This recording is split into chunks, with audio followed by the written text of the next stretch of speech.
معزز سامعین، السلام علیکم۔ آدم علیہ السلام کے بعد 1000 سال تک توحید پر قائم رہنے کے بعد ان لوگوں میں بت پرستی اس طرح شروع ہوئی کہ ان برے لوگوں میں بعض نیک لوگ بھی تھے۔ یہ برے لوگ ان نیک لوگوں سے بہت محبت کرتے تھے اور ان سے تقرب حاصل کرتے تھے، ان کی شان میں مبالغہ کرتے تھے، جیسا کہ آج کل بعض لوگ علماء اور صالحین کی مدح سرائی میں زمین و آسمان کے کلابے ملاتے ہیں۔ یہی چیز بعد میں شرک کا ذریعہ بنی۔ امام بخاری رحمۃ اللہ علیہ نے سورہ نور میں اللہ تعالیٰ کے فرمان کو کچھ اس طرح بیان فرمایا ہے کہ ہرگز اپنے معبودوں کو نہ چھوڑنا اور نہ وت و سوا و یغوث و یعوق و نصر کو چھوڑنا کی تفسیر کرتے ہوئے ابن عباس نے سے روایت کی ہے۔ وہ فرماتے ہیں کہ نوح علیہ السلام کی قوم کے بعض نیک آدمیوں کے نام ہیں۔ جب وہ فوت ہو گئے تو شیطان نے ان کی قوم کے دل میں یہ بات ڈال دی کہ جہاں وہ حضرات بیٹھا کرتے تھے وہاں ان کے بت بنا کر رکھ دو اور ان کو وہی نام دو جو ان بزرگوں کے تھے۔ انہوں نے ایسا ہی کیا اور پتھر کے بت بنا کر ان کے نام ان بزرگوں والے رکھ دیے۔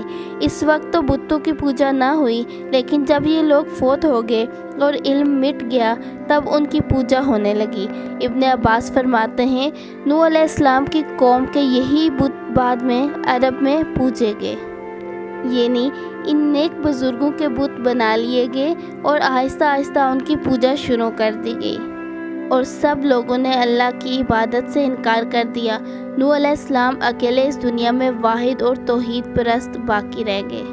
اس وقت لوگوں کی عمریں بہت طویل ہوتی تھی، اس لیے ہم کہہ سکتے ہیں کہ ادریس علیہ السلام 2100 سال زندہ رہے اور نوح علیہ السلام 1000 سال سے بھی زیادہ عرصہ زندہ رہے۔ عمریں لمبی ہونے کی وجہ سے ادریس علیہ السلام اور نوح علیہ السلام کے درمیان کافی مدت بنتی ہے، اور اسی مدت کے دوران کفر و شرک نے زور پکڑا اور بتوں کی عبادت شروع ہو گئی۔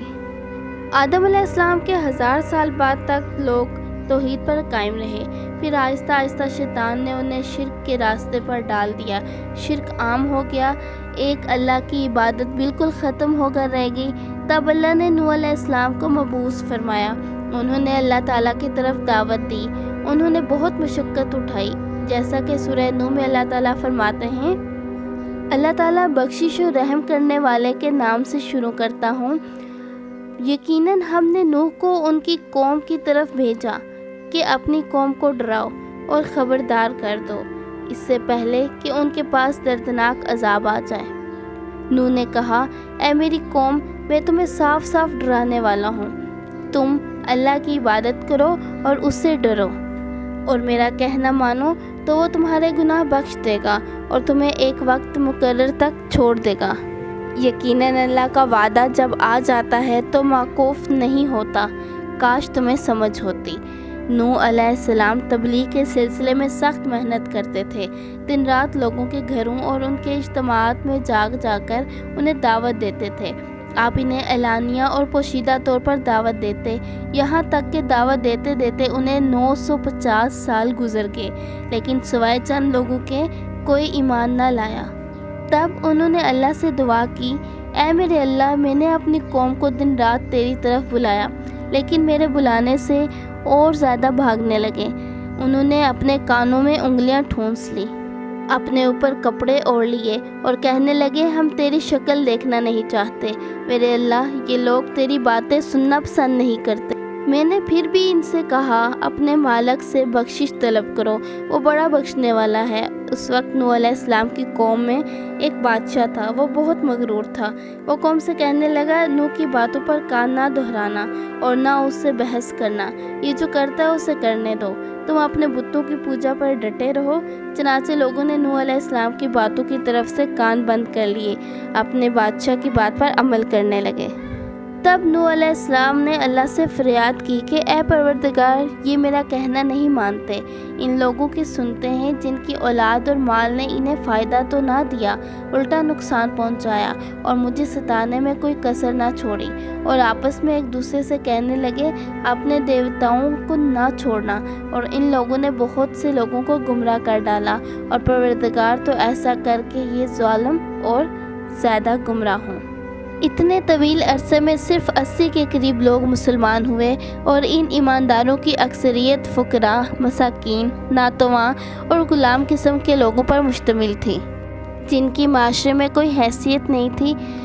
مشکل سے 10 ایماندار ایسے ہوں گے جو شرف و جاہ کے مالک ہوں گے۔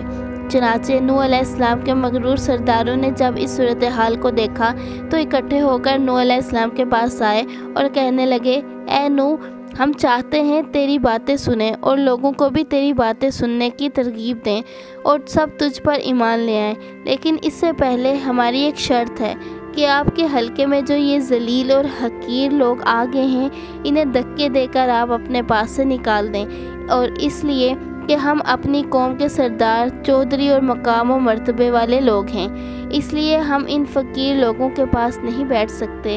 اگر آپ انہیں نکال دیں تو ہم ایمان لے آئیں گے۔ اللہ تعالیٰ نے نوح علیہ السلام کی قوم کے ان سرداروں کی تردید سورہ ہود میں کی ہے۔ اللہ تعالیٰ فرماتے ہیں، کافر سردار نوح سے کہنے لگے، ہم تو یہی دیکھتے ہیں کہ تو ہماری طرح ایک آدمی ہے، اور یہ بھی دیکھتے ہیں کہ صرف ان لوگوں نے تیری پیروی کی ہے جو ہم میں رذیل ہیں، وہ بھی اوپر کی عقل سے، اور ہم تو تمہیں کسی بات میں اپنے سے زیادہ نہیں پاتے بلکہ تمہیں جھوٹا خیال کرتے ہیں۔ نوح نے کہا، اے سردارو، بتلاؤ تو صحیح، اگر میں اپنے رب کی طرف سے جو دلیل آئی ہے اس پر قائم ہوا اور اس نے اپنی مہربانی سے مجھے سرفراز کیا اور تم سے وہ چھپی رہی، تو کیا زبردستی میں اسے تمہارے سر ڈالوں گا، حالانکہ تم اس سے بیزار ہو؟ میری قوم والو، میں تم سے اس پر کوئی مال نہیں مانگتا، میرا ثواب تو صرف اللہ تعالیٰ کے ہاں ہے، نہ میں ایمانداروں کو اپنے پاس سے نکال سکتا ہوں، انہیں اپنے رب سے ملنا ہے، لیکن میں دیکھتا ہوں کہ تم لوگ جہالت کی بات کر رہے ہو۔ میری قوم کے لوگوں، اگر میں ان مومنوں کو اپنے پاس سے نکال دوں تو اللہ کے مقابلے میں میری مدد کون کر سکتا ہے؟ کیا تم کچھ بھی غور و فکر نہیں کرتے؟ میں تم سے یہ نہیں کہتا کہ میرے پاس اللہ کے خزانے ہیں اور میں غیب کا علم بھی نہیں رکھتا، نہ میں یہ کہتا ہوں کہ میں کوئی فرشتہ ہوں، نہ میرا یہ قول ہے کہ میں جن پر تمہاری نگاہیں ذلت سے پڑ رہی ہیں، اللہ تعالیٰ انہیں کوئی نعمت دے گا ہی نہیں، ان کے دل میں جو ہے اللہ تعالیٰ اسے بخوبی جانتا ہے۔ اگر میں ایسی بات کہوں تو یقیناً میرا شمار ظالموں میں سے ہوگا۔ اس پر نوح علیہ السلام کی قوم اور اکڑ گئی اور وہ کہنے لگے، اے نوح، بس بہت ہو گیا، تو نے ہمیں بہت ڈرایا، اب اگر تو سچا ہے تو جس چیز کا وعدہ تم ہم سے کرتے ہو اس کو لے آؤ۔ نوح علیہ السلام نے ان کی بات سن کر کہا، عذاب لانا تو اللہ کا کام ہے، اللہ کو کوئی عاجز نہیں کر سکتا، اور جب اس کا عذاب آ جائے گا تو کوئی بھاگ بھی نہیں سکے گا۔ اس کے بعد نوح علیہ السلام کی قوم کا ان سے آمنا سامنا ہوا تو انہوں نے ان سے کہا، اے میری قوم، اگر تم پر یہ گراں گزرتا ہے کہ میں تم میں رہتا ہوں اور تمہیں اللہ کی باتیں سنا رہا ہوں، تم اس سے چڑھتے ہو اور مجھے نقصان پہنچانے کے در پہ رہتے ہو، تو سنو، میں صاف کہتا ہوں، مجھے تمہارا کوئی خوف نہیں، مجھے کوئی پرواہ نہیں، تم سے جو ہو سکے کر گزرو، میرا جو بگاڑ سکتے ہو بگاڑ لو، تم اپنے شریکوں اور جھوٹے معبودوں کو بھی بلا لو اور مل جل کر مشورے کر کے بات کھول کر پوری قوت کے ساتھ مجھ پر حملہ کرو، تمہیں قسم ہے تم میرا جو بگاڑ سکتے ہو بگاڑ لو، اس میں کوئی قسم اٹھا نہ رکھو، مجھے بالکل مہلت نہ دو، اچانک مجھے گھیر لو، میں بالکل بے خوف ہوں، میں حق پر ہوں، حق کا ساتھی اللہ ہوتا ہے، میرا بھروسہ اسی عظیم ذات پر ہے، مجھے اس کی بڑائی معلوم ہے۔ نوح علیہ السلام نے واضح الفاظ میں اپنی قوم کو کہہ دیا، لیکن کسی میں طاقت نہ ہوئی کہ وہ نوح علیہ السلام کا مقابلہ کر سکے، چنانچہ کہنے لگے، اسے چھوڑ دو، یہ مجنون اور بے وقوف ہے۔ بہرحال معاملہ اسی طرح چلتا رہا، یہاں تک کہ سالہ سال گزر گئے، لیکن کوئی مسلمان نہ ہوا۔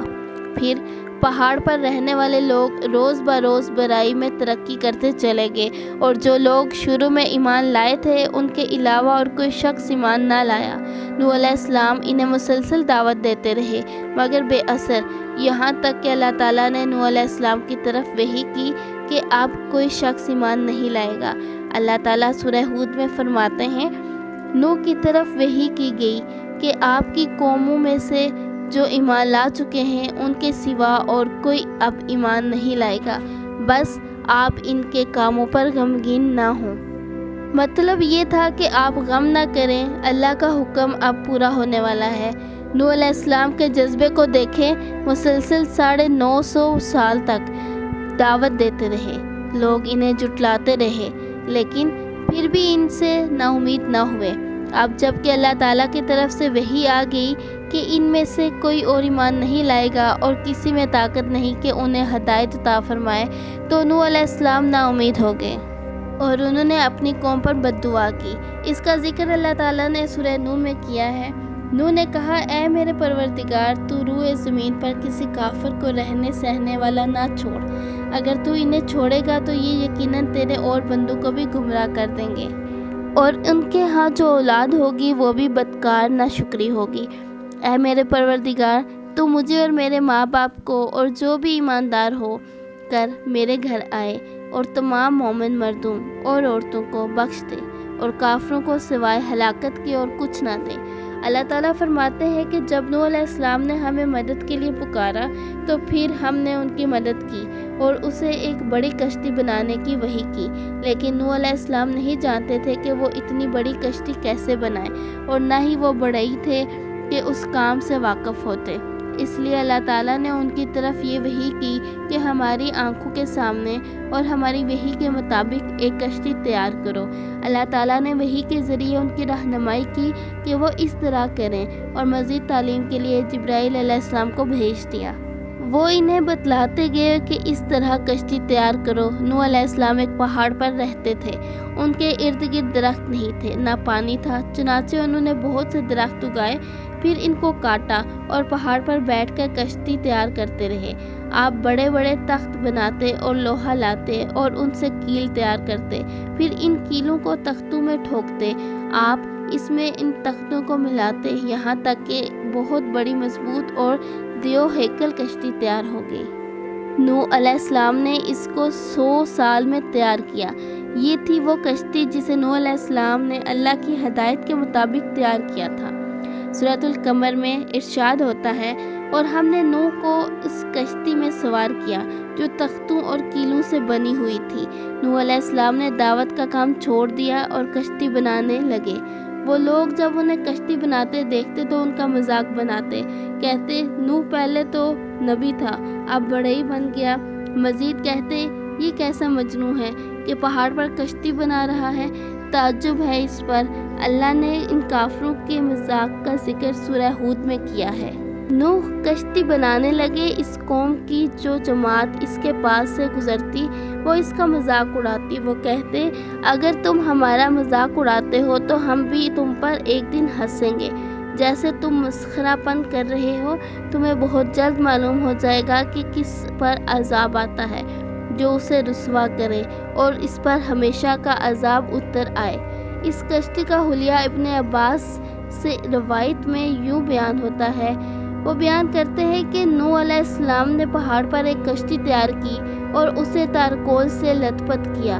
اسی وقت سے تارکول کا ظہور ہوا۔ اسی کشتی کا طول 300 گز اور اونچائی 30 گز اور عرض 50 گز تھا۔ ایک اندازے کے مطابق اس کا طول 1 کلومیٹر سے زیادہ تھا، اور اس کی بلندی اور گہرائی کے بارے میں کہا گیا ہے کہ 30 ہاتھ تھی، اور یہ کشتی عام کشتیوں کی طرح اوپر سے کھلی ہوئی نہیں تھی، بلکہ جس طرح اس کو نیچے سے بند کیا گیا تھا اس طرح اوپر سے بھی بند کیا گیا تھا، تاکہ اوپر سے جو بارش برسے وہ انہیں نقصان نہ دے، اور جس طرح نیچے والے غرق ہونے سے محفوظ رہے اسی طرح اوپر والے بھی محفوظ رہیں۔ گویا وہ ایک گیند کی مانند تھی۔ اس میں الگ الگ 3 درجے بنائے گئے تھے، ہر درجے میں ایک دروازہ تھا، اور یہ 3 دروازے اس طرح تھے کہ ہر دروازے کے اوپر ایک دروازہ تھا۔ یہ اس کشتی کا حلیہ تھا جس کے راوی ابن عباس ہیں۔ یہ کشتی آج بھی موجود ہے۔ اللہ تعالیٰ نے اس کشتی کو بطور عبرت اور نشانی کے باقی رکھا ہے، جیسا کہ اللہ تعالیٰ فرماتے ہیں، اور بے شک ہم نے اس واقعے کو نشانی بنا کر رکھا ہے، بس ہے کوئی نصیحت حاصل کرنے والا۔ اس صدی میں علماء کے ایک گروہ نے اس کشتی کو ترکی کے ایک پہاڑ پر پا لیا ہے۔ اب وہ 2 ٹکڑوں میں تقسیم ہو چکی ہے۔ اس کا حلیہ وہی تھا جو بیان ہوا ہے۔ اللہ کا فرمان سچا ثابت ہو گیا کہ ہم نے اس کو نشانی بنا کر باقی رکھا ہے۔ اس کے بعد طوفان آیا۔ اللہ تعالیٰ نے نوح علیہ السلام کو اس طوفان کے ظہور کی ایک نشانی بتائی تھی۔ نوح علیہ السلام کے گھر میں ایک تندور تھا۔ اللہ تعالیٰ نے فرمایا ہے، جب یہ تنور جوش مارنے لگے اور پانی اس سے ابلنے لگے تو سمجھ لینا اللہ کا وعدہ آ گیا ہے۔ چنانچہ اس وقت مومنوں کو اور اپنے اہل و عیال کو اور زمین پر بسنے والے تمام جانوروں کا جوڑا اس کشتی میں سوار کر لینا۔ تنور سے کیا مراد ہے، اس کے متعلق مفسرین میں اختلاف ہے۔ بعض کہتے ہیں کہ اس سے مراد ایک چشمہ ہے جو زمین سے نکلتا ہے، لیکن بعض روایات کے مطابق اس سے مراد معروف تنور ہے جس میں آگ جلا کر روٹیاں پکائی جاتی ہیں۔ یہ تنور نوح علیہ السلام کے گھر میں تھا اور اسی کو اللہ تعالیٰ نے طوفان کے آنے کی علامت بتایا اور فرمایا کہ جب یہ پھوٹ پڑے اس وقت ہر چیز کا جوڑا کشتی پر سوار کر لینا۔ اللہ تعالیٰ سورہ ہود میں فرماتے ہیں، یہاں تک کہ جب ہمارا حکم آ پہنچا اور تنور ابلنے لگا، ہم نے کہا اس کشتی میں ہر قسم کے جوڑے سوار کر لیں، اپنے گھر کے لوگوں کو بھی، سوائے ان کے جن پر پہلے سے بات بڑھ چکی ہے، اور سب ایمان والوں کو بھی۔ اس کے ساتھ ایمان لانے والے بہت ہی کم تھے۔ کشتی میں سوار ہونے والوں کی تعداد 80 بتائی جاتی ہے۔ چنانچہ جب تنور جوش مارنے لگا تو نوح علیہ السلام کشتی میں سوار ہو گئے۔ کشتی ان کی بستی میں لوگوں سے دور پہاڑ پر تھی۔ اللہ کی قدرت کے تمام قسم کے جانور بھی کشتی کے پاس آ گئے۔ نوح علیہ السلام نے انہیں بھی سوار کر لیا۔ اللہ تعالیٰ سورۃ القمر میں فرماتے ہیں، بس ہم نے آسمان کے دروازوں کو زور کی بارش سے کھول دیا اور زمین کے چشموں کو جاری کر دیا۔ بس اس کام پر جو پانی مقرر کر دیا گیا تھا خوب جمع ہو گیا۔ آسمان سے نازل ہونے والا اور زمین سے نکلنے والا پانی کتنا تھا، اس کا اندازہ اللہ ہی کو ہے۔ بہرحال اس پانی نے زمین پر رہنے والے انسان، چوپائے، حیوانات، غرض ہر چیز کو غرق کر دیا۔ اس بارے میں اللہ تعالیٰ فرماتے ہیں، نوح نے اپنی قوم سے تنگ آ کر ہمارے حضور دعا کی، ہم تو ہیں ہی بہترین طور پر دعاؤں کے قبول کرنے والے۔ فوراً ان کی دعا قبول کر لی اور انہیں تکلیف سے بچا لیا جو انہیں کفار سے روزمرہ پہنچ رہی تھی، اور ان کی اولاد کو ہم نے باقی رہنے والے بنا دیا، یعنی انہی کی اولاد سے پھر سے دنیا آباد ہوئی، کیونکہ صرف وہی لوگ بچے تھے جو کشتی پر سوار تھے، اور ہم نے ان کا ذکر خیر پچھلوں میں باقی رکھا۔ نوح علیہ السلام پر تمام جہانوں میں سلام ہو۔ ہم نیکی کرنے والوں کو اسی طرح بدلہ دیتے ہیں۔ وہ ہمارے ایماندار بندوں میں سے تھا، پھر ہم نے باقی سب کو غرق کر دیا۔ اللہ تعالیٰ مزید فرماتے ہیں، جب پانی میں طغیانی آ گئی تو اس وقت ہم نے تمہیں کشتی میں چڑھا لیا تاکہ اس کو تمہارے لیے نصیحت اور یادگار بنا دے، تاکہ یاد رکھنے والے اس کو یاد رکھیں۔ یعنی پانی اتنا زیادہ ہو گیا کہ اس سے تمام شہر، بستیاں، انسان، جانور غرق ہو گئے، یہاں تک کہ پانی بلند پہاڑوں سے بھی اونچا ہو گیا۔ اور اتنے بلند پانی پر یہ کشتی نوح علیہ السلام اور ان کے ساتھیوں کو اپنے دامن میں سمیٹے اللہ کے حکم سے اس کی حفاظت میں پہاڑ کی طرف رواں دواں تھی، ورنہ اتنے طوفانی پانی میں کشتی کی حیثیت ہی کیا ہوتی ہے۔ نوح علیہ السلام کشتی میں سوار ہوئے اور انہوں نے اپنے ساتھیوں کو حکم دیا کہ وہ یہ دعا پڑھیں، اللہ ہی کے نام سے اس کشتی کا چلنا اور ٹھہرنا ہے، یقیناً میرا پالنے والا بڑی بخشش و رحم والا ہے۔ یہی اللہ کا حکم آپ کو تھا کہ جب تم اور تمہارے ساتھی ٹھیک طرح بیٹھ جاؤ تو کہنا سب تعریف اللہ ہی کے لیے ہے جس نے ہمیں ظالم لوگوں سے نجات عطا فرمائی، اور کہنا کہ اے میرے رب مجھے بابرکت اتارنا اور تو ہی بہتر اتارنے والا ہے۔ اللہ تعالیٰ نوح علیہ السلام کو نصیحت کر رہے ہیں کہ اللہ آپ کو اور آپ کے اہل کو نجات عطا فرمائیں گے۔ کشتی میں نوح علیہ السلام کے کافر بیٹے کے علاوہ تمام گھر والے سوار تھے۔ آپ کے کافر بیٹے کا نام کنعان تھا۔ وہ ایک طرف کھڑا تھا۔ نوح علیہ السلام نے اسے پکارا، میرے بیٹے اس کشتی میں آ جا اور کافروں کا ساتھی نہ بن۔ لیکن اس بدبخت نے کہا، میں ابھی کسی پہاڑ کی چوٹی پر پناہ لے لوں گا جو مجھے اس پانی سے بچا لے گی۔ نوح علیہ السلام نے کہا، آج اللہ کے حکم سے کوئی بچانے والا نہیں مگر وہی جس پر اللہ رحم کرے۔ باپ اور بیٹے کے درمیان یہ گفتگو جاری تھی کہ ایک طوفانی موج نے اسے اپنی زد میں لے لیا اور اسے غرق کر دیا۔ نوح علیہ السلام سے اللہ نے وعدہ کر رکھا تھا کہ اللہ تعالیٰ اس کے اہل کو نجات عطا فرمائے گا۔ چنانچہ جب آپ کی آنکھوں کے سامنے آپ کا بیٹا غرق ہو گیا تو وہ پکار اٹھے، اے میرے اللہ، میرا بیٹا میرے گھر والوں میں سے تھا اور تو نے مجھ سے وعدہ کیا تھا کہ میرے گھر والوں کو نجات عطا کرے گا، اور تو تمام حاکموں سے بہتر حاکم ہے، لہٰذا ناممکن ہے کہ تیرا وعدہ پورا نہ ہو۔ واضح ہو کہ نوح علیہ السلام کا اپنے بیٹے کے بارے میں بات کرنا استفسار تھا، بحث نہیں تھا۔ آپ وضاحت چاہتے تھے۔ اللہ تعالیٰ نے فرمایا، اے نوح، وہ تیرے اہل سے نہیں تھا کیونکہ وہ کافر تھا۔ کفر نسب کو ختم کر دیتا ہے۔ ایک مومن کا دوسرے مومن سے تعلق ایک مسلمان بھائی کا کافر بھائی سے تعلق زیادہ بڑا ہے اور حقیقت ہے جس کی بنیاد ایمان پر ہو۔ کفر تو نسبی تعلق کو ختم کر دیتا ہے۔ اس لیے اللہ نے یہ نہیں فرمایا کہ وہ کافر ہے بلکہ یہ فرمایا کہ وہ تیرے اہل سے نہیں ہے۔ ہمارے لیے بھی یہی حکم ہے کہ کسی مومن کا کافر کے ساتھ رشتہ نہیں ہو سکتا۔ اس کے ساتھ اللہ تعالیٰ نے نوح علیہ السلام کو نصیحت فرمائی کہ آپ ہرگز وہ چیز نہ مانگیں جس کا آپ کو علم نہ ہو، اور ہم آپ کو نصیحت کرتے ہیں کہ جاہلوں میں اپنا شمار کرانے سے باز رہیں۔ اس موقع پر انہوں نے دعا کی۔ نوح علیہ السلام نے کہا، اے میرے پروردگار، میں تیری ہی پناہ چاہتا ہوں اس بات سے کہ تجھ سے وہ مانگوں جس کا مجھے علم ہی نہ ہو۔ اگر تو مجھے نہ بخشے گا اور تو مجھ پر رحم نہیں کرے گا تو میں خرابی والوں میں سے ہو جاؤں گا۔ کشتی نوح علیہ السلام اور ان کے ساتھیوں کو لیے پانی کی موجوں پر بلند ہو رہی تھی اور زمین پر موجود ہر چیز، انسان، حیوانات، چوپائے، پرندے غرق ہو چکے تھے۔ ان میں کوئی بھی باقی نہیں بچا تھا۔ اگر کوئی زندہ بچا تھا تو کشتی والے۔ ابن عباس فرماتے ہیں کہ نوح علیہ السلام اور ان کے ساتھی 6 ماہ کشتی میں رہے، اور بعض روایات میں یہ بھی ہے کہ وہ محرم کی 10 تاریخ کو کشتی سے نیچے اترے۔ آخرکار اللہ کے حکم سے طوفان رک گیا۔ اللہ نے زمین کو حکم دیا کہ وہ تمام پانی کو نگل جائے۔ زمین نے سارا پانی نگل لیا، زمین خشک ہو گئی۔ اللہ تعالیٰ سورہ ہود میں فرماتے ہیں، اے زمین اپنے پانی کو نگل جا، اور اے آسمان بس کر تھم جا۔ اسی وقت پانی سکھا دیا گیا اور کام پورا کر دیا گیا، اور کشتی جودی نامی پہاڑ پر جا ٹھہری، اور فرما دیا گیا کہ ظالم لوگ اللہ کی رحمت سے دور ہیں۔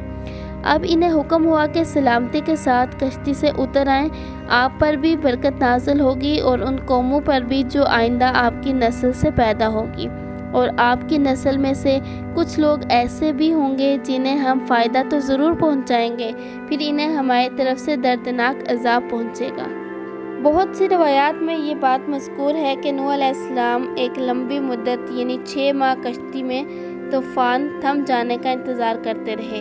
آپ نے طوفان کے حالات معلوم کرنے کے لیے ایک کبوتر بھیجا جو واپس آ گیا، اسے دوبارہ بھیجا تو وہ پھر واپس آ گیا۔ چند دن بعد اسے پھر بھیجا گیا تو وہ اپنی چونچ میں زیتون کی ایک ڈنڈی لیے ہوئے تھا۔ اس سے نوح علیہ السلام نے معلوم کر لیا کہ پانی زمین سے کچھ ہی اونچا رہ گیا ہے اور درخت وغیرہ اگ چکے ہیں۔ کچھ دن بعد اسے پھر بھیجا گیا۔ اس مرتبہ وہ واپس لوٹا تو اس کے پاؤں خاک آلود تھے۔ نوح علیہ السلام نے سمجھ لیا کہ طوفان رک گیا ہے اور زمین خشک ہو چکی ہے۔ سیرت کی کتب میں یہ واقعہ موجود ہے۔ اس کی بنیاد پر سیرت نگاروں کا کہنا ہے کہ کبوتر کا آنا سلامتی کی علامت تھا اور اس کی چونچ میں زیتون کی ٹہنی نوح علیہ السلام کی بادشاہت کی طرف اشارہ تھی، اور اس طرح نوح علیہ السلام زمین پر اترے۔ اس وقت اولاد آدم میں سے کوئی انسان سوائے ان لوگوں کے زندہ نہیں بچا تھا۔